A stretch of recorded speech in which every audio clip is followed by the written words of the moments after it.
Hello, my name is Alex Sisson, and I'm talking to you today from the Markham IELTS Center. We are going to be going over the IELTS tests. We will be discussing the test, and I'll give you an introduction, and then we'll dissect the test. So let's begin. First, we'll look at Part 1. Part 1 is a 4 to 5 minute conversation that you will have with the instructor. You will be given general questions, usually based around an initial introductory question, and then we will proceed to questions revolving around topics such as hobbies, background, friends, family, and more. Part 2, you will be given a topic card from the instructor. You will then be given 1 minute to make notes to answer this topic card. After you have made the notes, the instructor will ask you to speak for 2 to 3 minutes uninterrupted. Part 3 is a two-way conversation. Again, it is 4 to 5 minutes, and the instructor will interact with every answer you give. The topic will revolve around your answer to the Part 2 question. It will be a lot more abstract, and the questions will be based more around society and not just personal experience. Now, let's begin to look at the tips. Tip 1, talk as much as you can. Make sure you are talking more than the instructor and that you elaborate on every answer. You want to be fluent and spontaneous. This means that you are not memorizing answers, and you are extending every answer with great detail and insight. Be sure to relax and be confident. Develop or elaborate your answers as previously stated, and definitely ask for clarification when needed. If you do not understand a question, take the time to ask the instructor to reiterate or give the question again. Express your opinions. It is a lot easier for a student to give a longer answer when it is your personal opinion or a truth about yourself or a story or anecdote that you have from your personal experience. Practice at home and try to tell the truth. So let's begin to dissect the test. We'll begin with Part 1. This part will begin with a brief introduction where the instructor will ask you your name, where you're from, and more. You may be asked, where do you come from? Where do you live now? Or tell me something about your hometown. You may also be asked something about your personal background and information. Questions may revolve around, are you a student or do you have a job? What do you do for a living? Are you satisfied with your job? Another topic would be your hobbies or inclinations, activities that you enjoy doing. Questions may be, what do you usually do in your spare time? Do you like reading? Or what do you think of the importance of English? Perhaps even, what do you and your friends do for fun? Another topic would be traveling, family, and friends. Do you like traveling alone or with your friends is a question that's often asked. Can you talk about your best friend?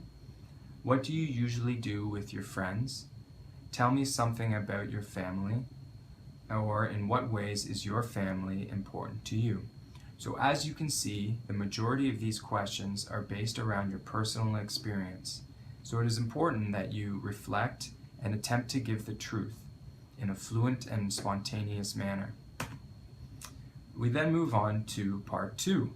Again, Part 2, students will be given a topic cue card.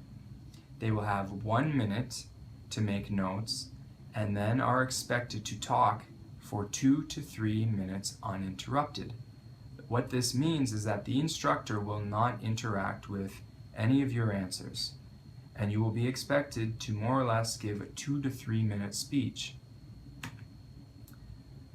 A helpful hint for part 2, and something that we stress, is that you consider the 5 W's: the what, the when, the where, the who, the why, and the how.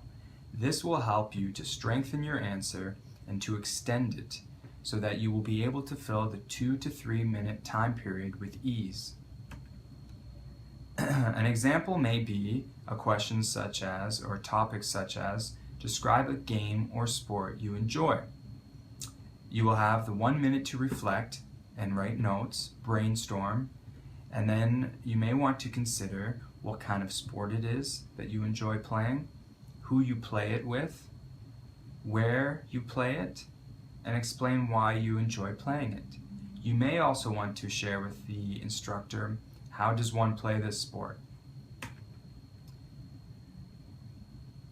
The answer to the previous topic may be given such as, I enjoy playing various kinds of brain games online.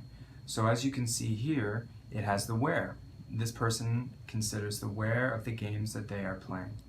There are a number of different websites, again where, I visit on a regular basis in order to play these games by myself. The objective of the games is to exercise different areas of your brain. This student has already, within the first 2 to 3 sentences, considered the where, the what, and the how. Now it is up to this student to continue to be spontaneous, fluent, and extend their answer as to fill the 2 minute time. If we move down to the bottom of the answer, we see in the bolded red, in fact, one of my favorite games is supposed to be the best for brain fitness.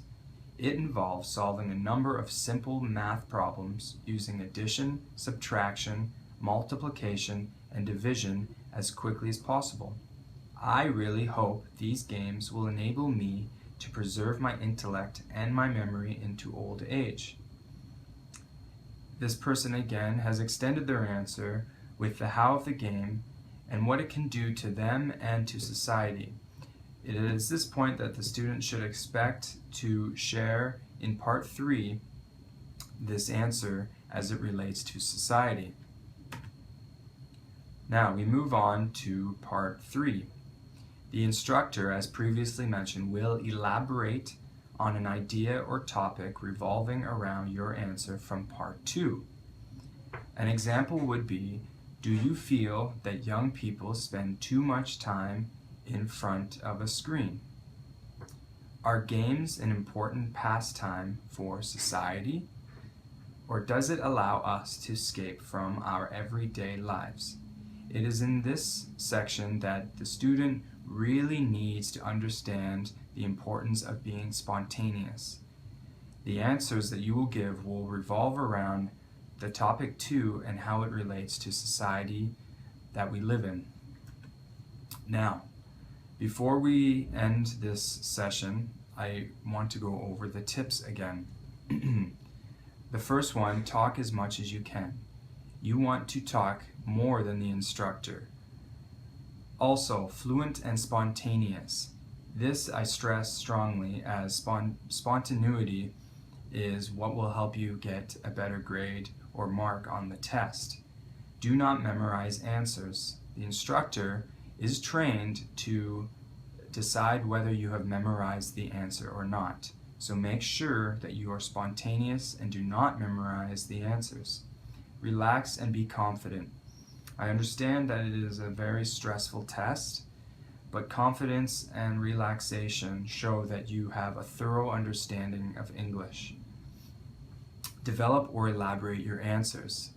As we have already discussed, you want to consider the 5 W's: the what, the where, the when, the why, the who, and the how.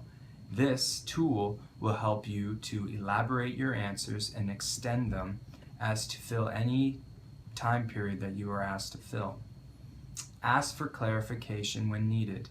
The instructor will not dock marks if you ask for clarification before you answer the question.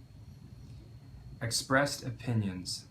When you are asked to give an answer, it is a lot easier for you to give an answer that comes from the heart and that is one of your own opinions. Practice at home. It is important that you set a schedule for yourself every day to practice your English on a regular basis. And last but not least, tell the truth. As already stated, it is a lot easier for a student to develop their answer when it is an experience that they have had themselves or shared with a friend or family member. Thank you for listening and good luck.